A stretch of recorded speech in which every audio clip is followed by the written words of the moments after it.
Hello, everyone, and welcome back to Grief, the emotional shitstorm you never signed up for. My name is Margaret Dennis, and I'm your host of the podcast. I am a women's life empowerment and holistic grief coach, and I work primarily with women who've been through grief and trauma to help them heal and move forward without guilt, because we're very, very good at taking on the guilt. I am very excited to welcome today my guest, Michelle, and I'm gonna mispronounce it. Here we go. Valiukenas, right? Michelle Valiukenas. Good. Yes, Got I it. did the right. I hate mispronouncing people's names.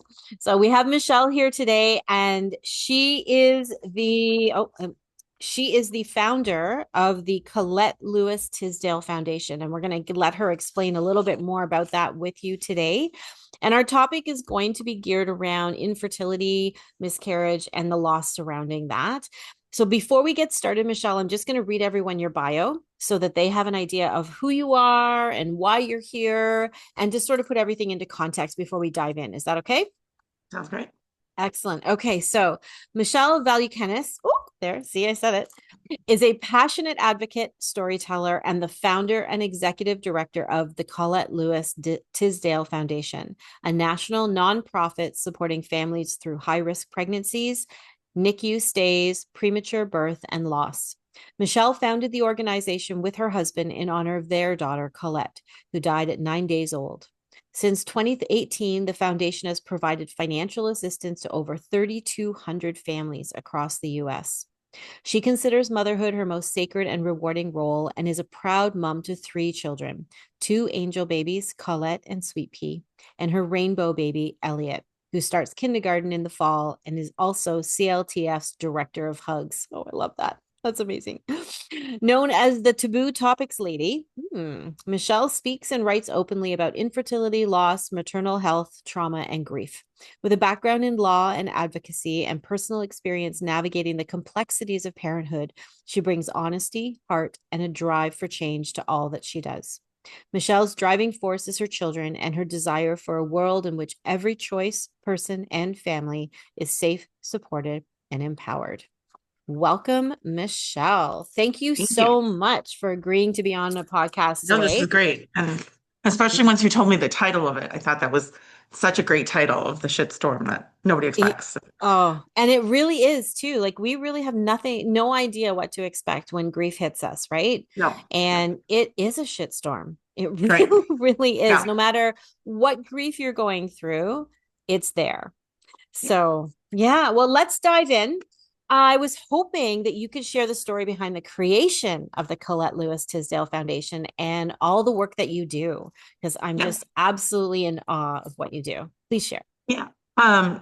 So a long road of infertility, miscarriage, and then a fairly normal pregnancy with Colette until I was 21 weeks pregnant. And I was hospitalized after a standard OB appointment with severe preeclampsia. I had no idea what that like meant, and I was told I would be there until I delivered. So really kind of stopped everything. And the context I was given is that was the evening of May 8th. I wasn't due until September 7th. So basically to be told out of nowhere, you're going to be here for months, Hmm. was really, shocking and surprising. And one of the things I realized quickly, a day or two into my hospital stay was one of the things that, there was all the worries, right? Everything was kind of crazy, but I wasn't worried about finances. I knew we could handle it. And I recognized the privilege and blessing that that meant. Hmm. And so I really wanted to do something with that. And I really thought, other families are not going to have that experience. And what a way to support other families. And that was sort of my driving force throughout my stay. I ultimately was in the hospital a little over 3 weeks before the doctors recommended delivery. And Hmm. Colette was born at 24 weeks and 5 days and went straight to the NICU. And again, I would see the same thing in NICU. I was seeing moms going back to work, 2 days, 4 days postpartum. It was not something I could ever imagine doing, but people were doing it. And I was being told things like, save your time for when she comes home, Hmm. and things like that. And again, I was like, this is ridiculous. And I can't believe that we're doing this to our moms.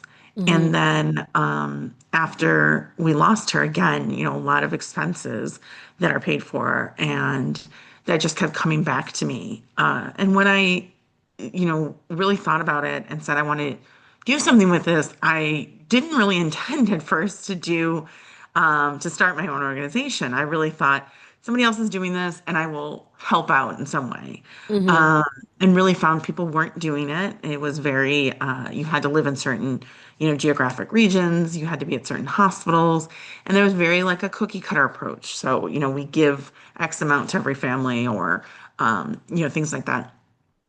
And over again, it kept coming back to, every family is unique, every situation is unique.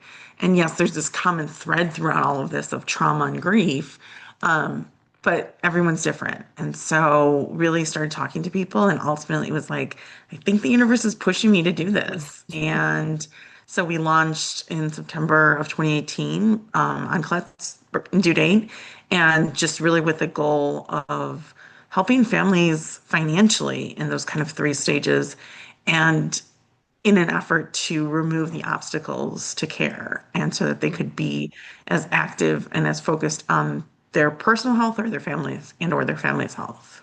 Mm-hmm. That's just so beautiful. I love that you've created something out of such tragic trauma and loss into something so beautiful that can support people who are also going through it. Right. So I just want to clarify for people who are listening. I'm based in Canada and Michelle is based in the US. So her foundation is US based. And we were talking before we got on the podcast about the difference in the costs in that people are take on in the different countries. I know in Canada, especially in Ontario where I am, we have the Ontario health insurance plan, which is everybody, if you're an Ontario citizen, you pretty much get it. And I know when I went through infertility treatments, the infertility treatments themselves were out of pocket. They always are. Um, but once I was in the hospital and delivering, and my daughter was in the NICU for 6.5 months, we didn't pay anything out of pocket, which Right. I know in the States becomes massively expensive. And so, can you talk to us a little bit about where the money goes when you're supporting families? Because I think Mhm. we talked about that it doesn't go into the treatments, but it goes into other things. So tell me a little Right. bit about that. Yeah, I think the first thing to realize is in the United States, even with insurance, there's a lot of out-of-pocket costs and a lot of non-coverage. And so we tend not to, although we will on a case-by-case basis, we tend not to do medical bills largely because, quite honestly, a family or two, maybe three, we'd be done Hmm. for a year Right. of what we could give out. So we tend not to do those. And really, we're looking at the non-medical costs. So I think the other thing to kind of recognize is there is no federal mandate for any sort of paid leave. And Hmm. so that's the other thing. So what we are seeing is that on average, our clients are losing about $8,000 in income from the year before to the year we're in. And at the same time that they're taking on a lot of other costs. And that can be anything from one of our top ones is uh, transportation costs. So especially Hmm. in the NICU, a lot of babies are transferred to a higher level NICU. So if you're not, lucky enough to live in a big city that has the hospitals, that you can get, you're going farther away. And so we're seeing, I think our average now is between 80 and 90 miles one way that somebody Mm. is commuting to this. Well, that adds up on a lot. So it's the gas cost, but it's also the wear and tear on a car. It's also just making sure that the car is paid for and not going to be repossessed, that kind of thing. Hmm. It's making sure that phone bills are paid so that they have a working phone to communicate. It's, making sure that the utilities are, staying, the electricity is still on, rent, it's all sorts of different things. But I think, those are the kind of the top things. What are the things that are, creating obstacles? And I think in pregnancy, we see that where somebody does not have stable transportation and maybe is relying on other people or relying on public transportation, which, depending on where you're at, might not be the most reliable thing, that they're missing appointments. And one of the ways that Mm. we can, first get to it is saying, okay, let's get you stable enough transportation so that you are going to your visits and we're reducing the risk of complications and tragedies, really. Mm-hmm. And so, doing that, and in NICU, there's a lot of great evidence that parents being present and active in baby's care is Mm-hmm. results in better outcomes for baby, and also because the risk of postpartum depression and anxiety and psychosis goes up substantially for NICU parents. One of the ways to offset that is to be present with your baby as much as you possibly can and to be involved in Mm-hmm. their care. So it's all of those kinds of things where we're really just trying to make it more equitable, that all families can have the ability to do those, to have the time to sit and be part of their care, to Mm-hmm. go to the visits that they need, to really do whatever they need to protect themselves and their families. Mm-hmm. Wow, that's incredible. That really is incredible. I know from my own personal experience, I started on maternity leave the day that I went into labor. And so I actually ate into 6.5 months of maternity leave while my daughter was in the NICU. Right. And so it wasn't until I brought her home that I realized technically I could have gone on sick leave Hmm. and and then started maternity leave, but that was too long. But they hadn't explained that, right? So there's a lack Right. of, and that's in Canada, in Ontario.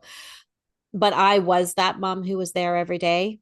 Hmm. And it broke my heart to see other moms who had to go back to work Right. because, well, some of them chose to go back to work and bank their maternity leave for when their baby came out of the NICU. Others didn't have a choice and had to go back to work. And that was really, really hard. So I think what you're providing is so important because that initial bonding with your child starts from birth.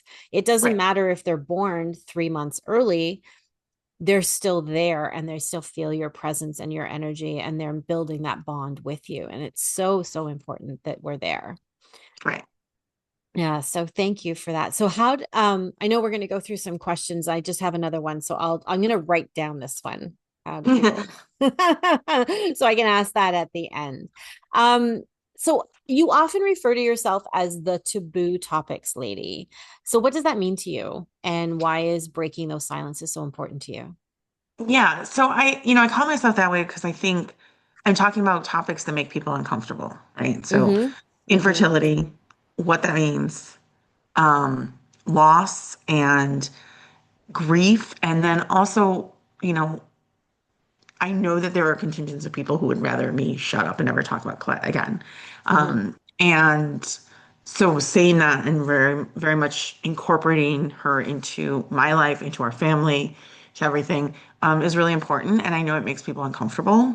Mhm. Um, and then the fact of that the grief doesn't end. I think we so often want this, and I dealt with this too when we first lost Clyde of like, okay, so you grieve for X amount of time, you go through these stages, and then you're done and you're back to yourself. And it's like, no, you're forever changed by this. Yes, there are some things to stages, but it's not a straight line.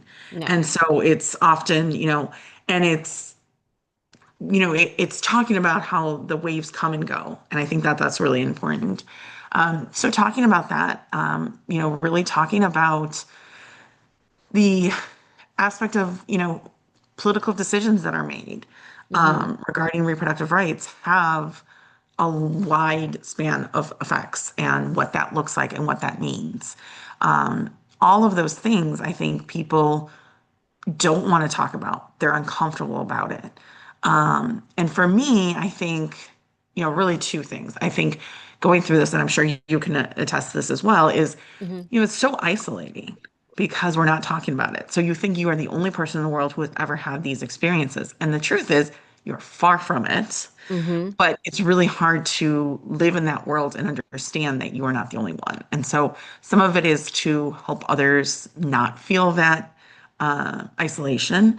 And then the other thing too is we're not going to improve anything unless we're talking about it. Mhm. And if we're not talking about it, people don't, unless they're living it, don't realize that there's a problem. And so I think we need to be very transparent and really talk about it. And so that to me is really what drives me. And somewhere along the way, because I think I had done this enough and gotten sort of the responses either directly or indirectly of okay, why are you talking about this? Or stop talking Hmm. about that. And to me, it was really important, and it still is, to continue talking about it and to continue saying, this is what we're doing. And, to speak up for people who don't feel comfortable, right? Hmm. And for whatever reason. And recognizing, like, I am in a position where I'm able to, Hmm. but also that I want to, and I want to Hmm. start talking about these conversations because it's really Hmm. important.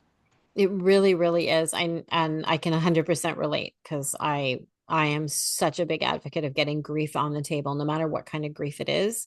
And Right. I think you nailed it right. People don't want to hear it. They don't want to talk about it, no matter what it is, whether you're talking about the death of a spouse, the death of a child, going through Right. infertility, miscarriage.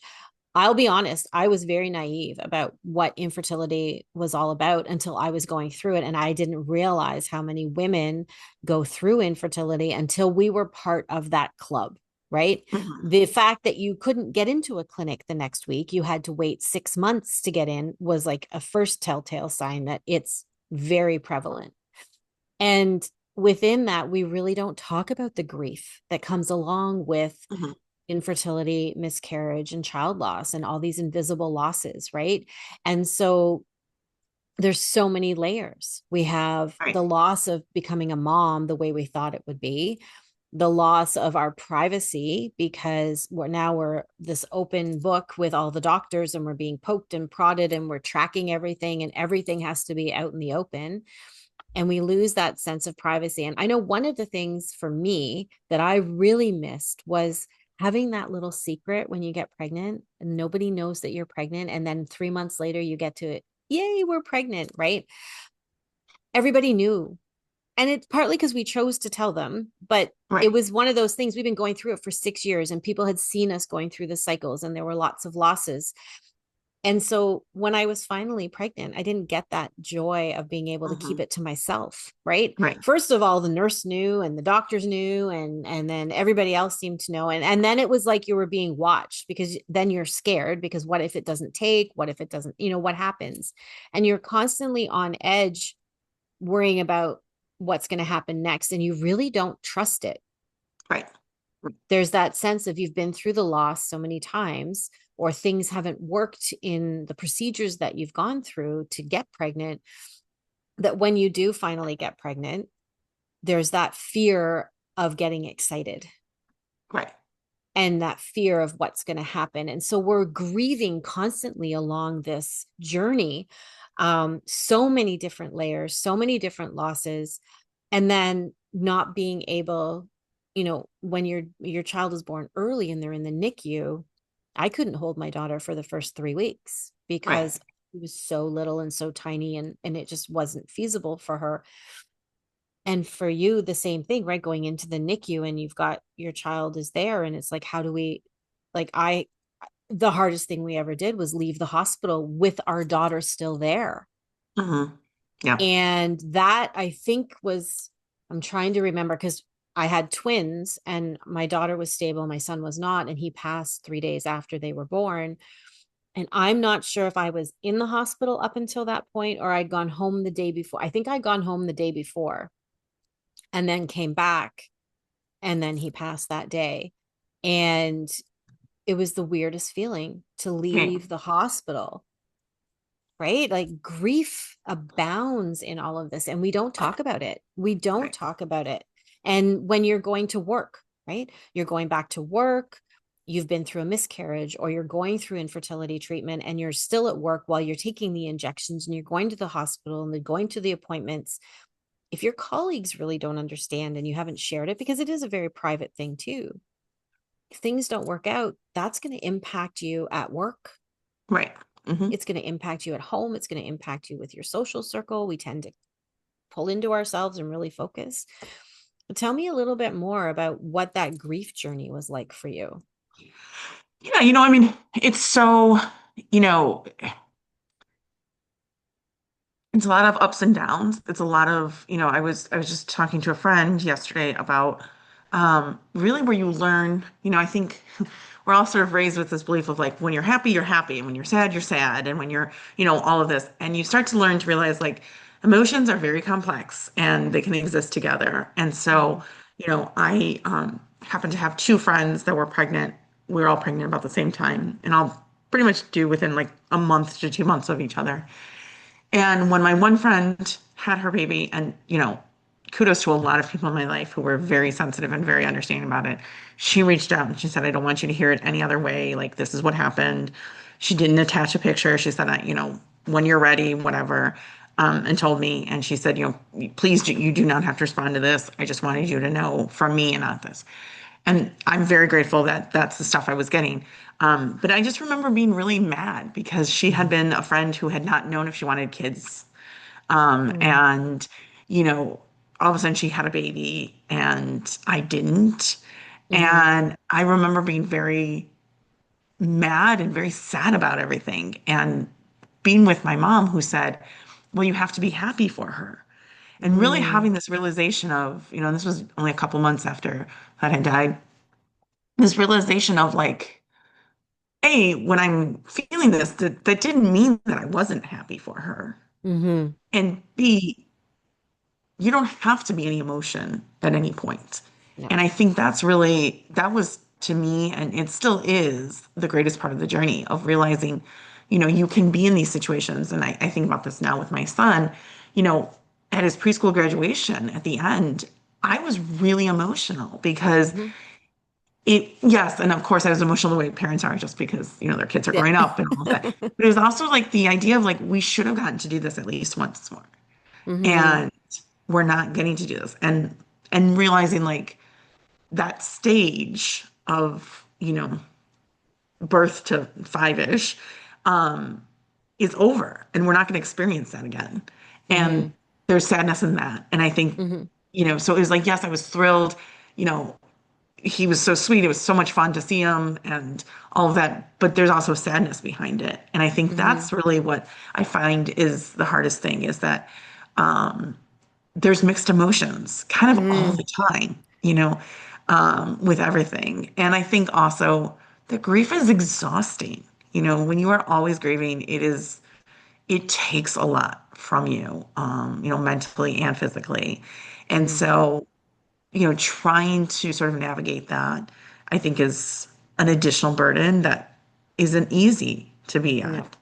And, and really sucks. And that you're kind of always living in this like, where's the trigger going to come? Right. Mhm. Because I think one of the things that's very unique to sort of infertility and pregnancy loss and child loss is likely you are around people who are all having kids and all that. So you have to deal with the pregnancy announcements and the pictures of their kids and the this and that because that's where you're at in your world when that's happening. Mhm. And so your friends and your contemporaries are likely very much in that same world. So you're dealing with a lot of those constant triggers Mhm. and the ongoing. I think I remember one of my husband's cousins was pregnant at the same time we were. And when the baby, I was just like, I just want this baby to be born. And then it's like, I don't have to think about it anymore. And when the baby was born, all of a sudden it occurred to me, I was like, this is not the end of it. Mhm. When this baby, every time she shows up in things, I'm going to think, oh, well, she should be like Colette should be the same age. And Yeah. she's not. And I Mhm. think that's all part of the really difficult journey that Mhm. happens with everything. Um, and then when it comes to children, I'm always stunned by how many people just sort of say things like, "Well, you can have another." Oh. And and I always say this. The example I always use is, okay, my grandmother died, 3 years ago. Nobody said to me like, "Oh, you can have another grandmother." Mhm. That would be crazy, right? Like that Right. sounds weird.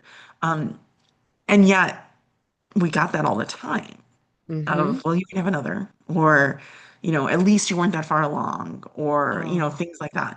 And I think that that's a really unique part of sort of the baby loss is like that doesn't go away. And Mhm. people think, well, you can create it and make it better. Um, Mhm. so, Yeah. I think there's a lot, like I got some of those comments too. And I actually had a really good friend who got pregnant. Same, not that she didn't know she wanted to have kids. She knew she wanted to, but seen us struggle for a year. And we actually Hmm. had gotten married on the exact same day. And so we'd struggled for a year and they were like, "Ooh, well, we probably should try." And they were pregnant within the first month. And it took her the first 3 months before she told me. And she literally started crying because she didn't want to tell me. And then when she got pregnant with her second one, she showed up at my office, shut my door, sat down on the floor and cried again and said, "I'm really sorry, but I have to tell, you know." And so there was a lot of sympathy and empathy from the group of people that I was with. But there were also people who were saying, "It'll happen. Just relax. Hmm. Maybe next time, or maybe it's just not meant to be." And these are people who had two or three kids running around at home. And I find through all the research that I've done with grief and is there's a part of our brain that sees people's grief as a threat, right? Hmm. Like it, because it is an emotional pain, and pain on any level is seen as a threat to the brain, whether it's physical, mental, emotional. And so when we see people grieving, we're like, "Ooh, that could hurt us," right? And so we Right. say those crazy things to try and placate ourselves. So when we say to people, "You're so Right. brave, you're so strong, oh, you can have another, oh, it'll just take time." We're saying those things because then if they become true, we're okay. We aren't going to Right. catch it, Right. right? Yeah. And so I think we have never really taught people how to support other people who are going through grief. We haven't taught people how to deal with their own grief. We've pushed it Right. under the rug. We've said, "Go see therapists, go see coaches, go to the support group, but don't bring it to work, don't bring it to church, don't bring it to the grocery store. Please don't bring it to the family reunions because we really don't want to see it because we don't know what to do with you." Right. And I love that you're talking about it Right. because there are so many people out there right now who experience this, who didn't know where to go, who felt very alone, who really didn't feel heard. And for some of them, they kept it so private that this grief is something they're now dealing with on their own Right. and may not know who to reach out to, what to do. And so it's so important that you're bringing it to the table. And I love that you're bringing it to the table. That's part of the reason why I created this platform so that we could talk about it. Um, and grief is something that I would love to have as a household topic. You sit Hmm. down at the Yeah. table at the end of the night and talk about, well, what made you sad today? And Right. and understanding that grief isn't just sadness. Like you said, you can get mad, you can get Right. resentful, you can start, like, I know a lot of women who feel like their bodies betrayed them. So you can feel Oh, yeah. betrayed. Yeah. You Yeah. can feel despair and you can start blaming yourself. Like, what did I do wrong? When I went Hmm. into early labor, all I kept thinking was, did I do too much at work? Like, I know I've been on bed rest for the last few weeks, but I've actually been working while I've been lying here. Is Right. that, and we question everything. Did I eat the Right. wrong food? That one drink I had when I didn't know I was pregnant? Did that do it? Right. Like, we do all Right. those questions, right? Right. And so just being able to have open conversations and provide places for women to come and talk and feel heard, or even just to listen to the podcast again and go, "Oh my God, that was me and I'm not Right. alone," can make Right. such a difference. Such Yeah. a And I difference. think, I mean, I was part of a support group for a very long time, and I now have friends from it. But I remember one particular day, it had just been a really tough day, and there was a lot of triggers, and I was kind of emotionally spent. And we had a support group meeting, and literally just walking into the space in which we were, it just felt like this, big weight was like lifted off of me. And it Mm-hmm. was just knowing that I was now in the space of other people, that I didn't have to fake it.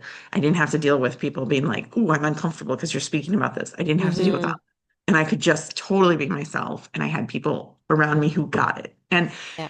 it's so funny because it's like, yes, at that, prior to that point, did I know that the support group was helpful? Did I know that this was a good thing to have these people? Yes.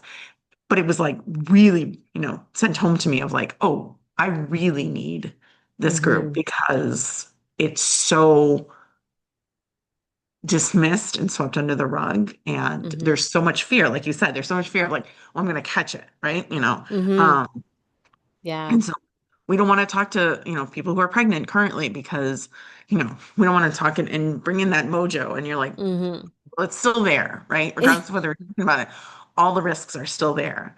Hmm. And I think it's really hard for people to take a step back and to realize it's it's still happening, it's still there. I remember having, years ago, having a friend long before my thing who had lost a baby. And I remember other people saying, well, don't say anything. You don't want to remind her of it. And it was like, now to sit here on the other side and sort of think, there's not a moment that goes by that I don't have it on my mind, right? And Hmm. so, but there is that kind of tendency of like, well, we don't want to talk about it because it might make her sad or it might make me uncomfortable or, whatever that Hmm. is, that we rationalize away a lot of things and we say a lot of really stupid things, Yeah. you know? And I think for me, I love it when people say to me, they say Isaac's name, right? Right. Yeah. Because exactly what you said, I think about him every single day. It's been 16 and a half, going on 17 years since we've lost him, but his sister is here. Right. And every time I look at her, I know she had a twin brother. And Right. so, how could you not? But when you've carried a child and it's been a part of you and you've lost this child, you don't ever forget. Right. And I actually love it when people like when I kept it really bottled up for a very long time because it was just too painful to talk about. And so I think those of us who are grieving it, we kind of set the tone around us as well. If we're not talking about it, it's kind of putting off, please don't talk about it. But as Right. soon as I started talking about it was amazing how many of my friends and family would start talking about it too and just say, I'm really sorry that you lost him.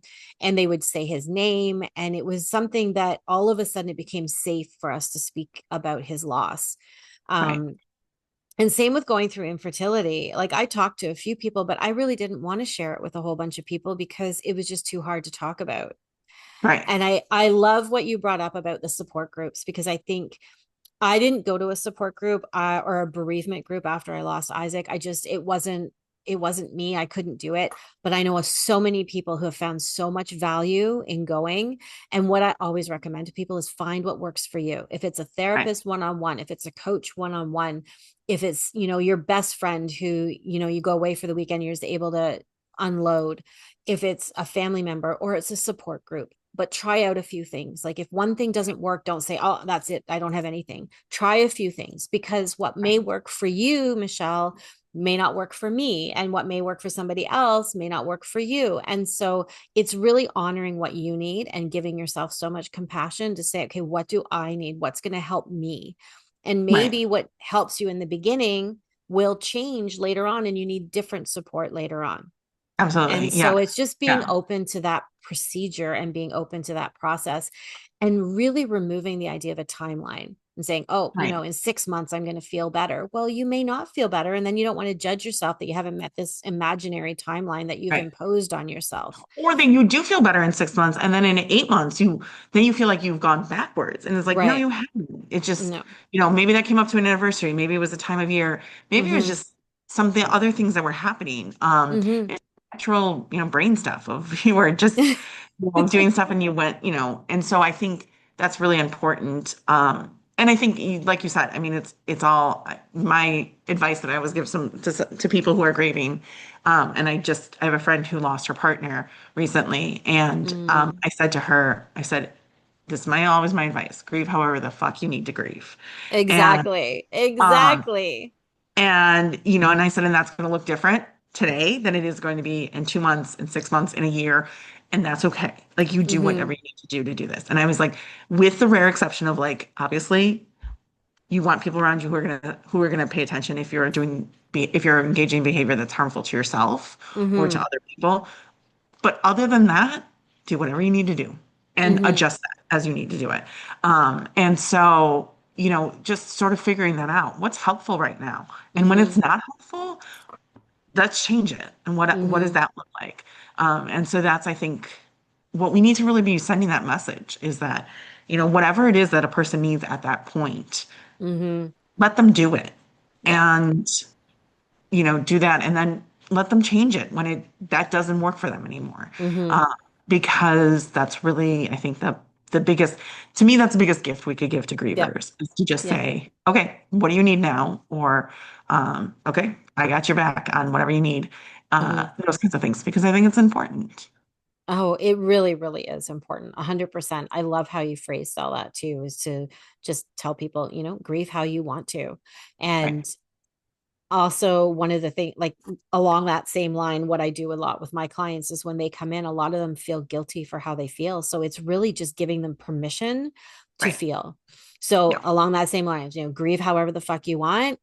You have permission to feel whatever you feel, to ride that out, to do what you need. You don't have to answer to anybody else because they're not going through it. You are. Right. And so if that means tonight you need to curl up in your pajamas with a cozy blanket and watch sad Netflix movies so you can cry, do that. If it means you really want to go out and go to a funny movie and laugh because you just need a break from feeling sad, go do that. Right. There is no judgment. And if people are judging you, that's on them. That is not Right. on you. But it's really hard when we're grieving, when we don't haven't been given this roadmap to follow about how do I navigate this grief journey of infertility and miscarriage and child loss and all these invisible losses that I've experienced outside that have layered into this whole experience. How do I navigate that? Well, we don't Right. have a here's a manual, follow, step A to Z, because like you said, grief is not linear. We will Right. bounce around and we may go through and have a few great months and then hit a wall. And Right. then we're like, well, what happened? Well, just take some time and allow yourself to ride that wave and keep going. Oh, Right.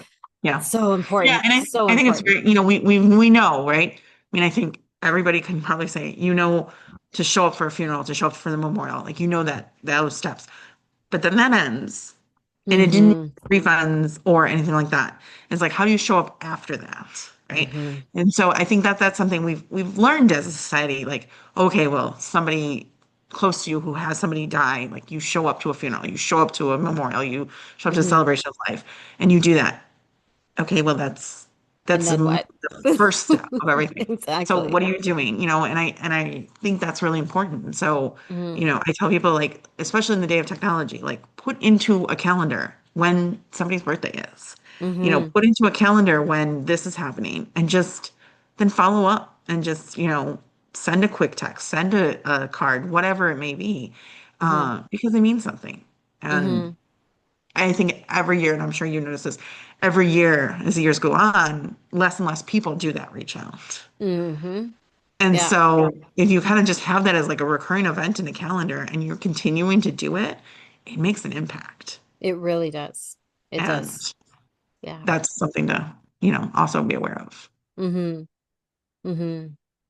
Oh, yeah. I think so many people, once you've been around someone who's experienced a loss, like you said, after the celebration of life, after the funeral, after the first initial couple of weeks, everybody else goes back to their regular lives. But you're Right. now, and that tends to be almost the hardest part at that point, because now you really are alone. Right. And you're alone with your thoughts and your feelings and the aftermath. Like maybe it's, I had a nursery set up and now I have to take it down. Hmm. And you aren't ready to do that the first few weeks, but you may not be ready to do that for the first few years. Like sometimes you just have to shut the door and leave it. But it's who's going to show up for you then. Maybe it's, your best friend shows up with dinner and says, I know you didn't ask me to, but here I am. Right. And Right. it's just always being able to check in. I love that. Yeah. All Yeah. right, I have a couple more questions for you. And thank you so much for really expanding on the grief side of it. I think it was really, really helpful for people who are listening and watching to really understand just how layered grief is Hmm. through the. So let's get back a little bit more on your lovely foundation, the Colette Lewis Tisdahl Foundation. So you believe that financial assistance is not just immediate assistance for people, but that it's a form of advocacy and justice. So Yeah. explain why you think that. Yeah, I think, what we're seeing is extreme disparities, right? So if, you and I are talking about it and we were in a financial position that was different, that we could be at the NICU every single day, right? Mm-hmm.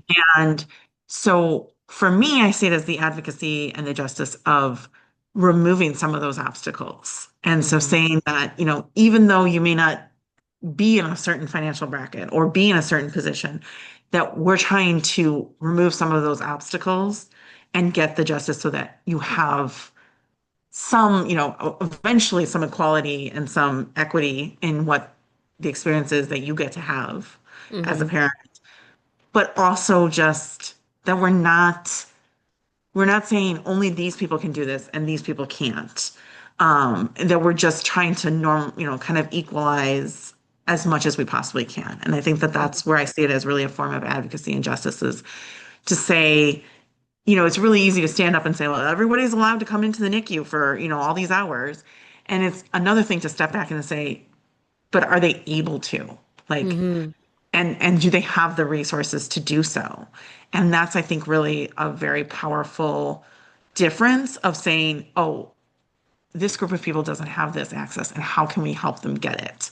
And I Mm-hmm. think that's really the case. And I also think, we need all the people in the room together, right? And so we don't need to just have a certain demographic in the room. We need to have everybody in the room to say these are things that are happening, and to get the experiences of everybody. Mm-hmm. Because my experience is very different than a friend of mine who lives in a different more rural state, or that is Black, and all of those kinds of things that we're saying this. And we need to have those people in the room. And the way to get them in the room is to remove those obstacles so they can be there and Mm-hmm. participating in active. So for me, that's really the key. And it's something that's really important to me, is why I focused on that piece instead Mm-hmm. of other pieces that we could have done in the Mm-hmm. foundation. So when you're looking to have to provide financial assistance to people, do they apply Yeah. for it, or is it something that you've advertised throughout the hospital system that has said this is available, please send us people? Like how do you get the word out? Yeah, so families apply on our website. Okay. So yes, we've worked with a lot of social workers and hospitals. That's still the bulk of our referrals. And so they will tell families as they hear about things. Mm-hmm. If they're hearing the financial discrepancies, they'll say, there is this organization, you can apply. Mm-hmm. So we ask for families to apply, and then we ask for a verification from a third party, Okay. which is still majority social workers. That was, largely to avoid any potential fraud. But really, what we've seen as the added benefit is, families in crisis can't always explain what they really need and what is Mm-hmm. really going on. And so what we've found is that the verifications often give us some additional information that we may Okay. not have had from an application, and that's really helpful to us. Mm-hmm. And so that's, what we do. And we have it so that, it's on an ongoing, fairly quick turnaround basis. So if we have both pieces of an application by Wednesday at 5 p.m., Mm-hmm. we review that weekend and then get a decision letter emailed to them by the end of the day, Monday. So it's a Wow. very, like, trying to turn around very quickly, because we know things are happening and changing very quickly as well.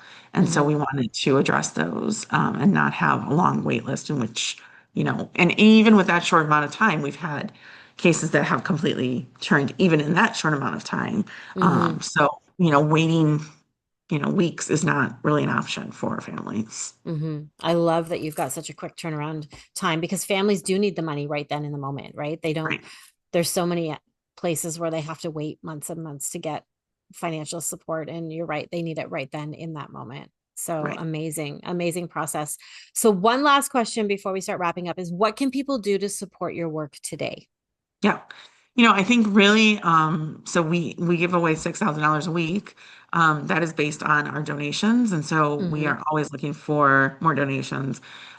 We are set up so that 100% of donations go directly to the financial assistance program. So you're not paying for anything else. They're going to families in crisis. And then, additionally, just new audiences, new people hearing about what we're doing. I think those are Mm-hmm. always key, to just raising our visibility and raising our ability to give back to families. Wow, that's incredible. All right. So, Michelle, thank you so much for joining me today. This has Thank been you an for having me. incredible conversation, and we're going to spread this podcast far and wide so people hear about the amazing work that you're doing. And so people have something to listen to and connect with who are going through infertility, miscarriage, child loss, the invisible losses that come with that. I will put all of Michelle's information in the description below so you can connect with her, reach out to her. I highly encourage you to check out her foundation. If you can support, please do.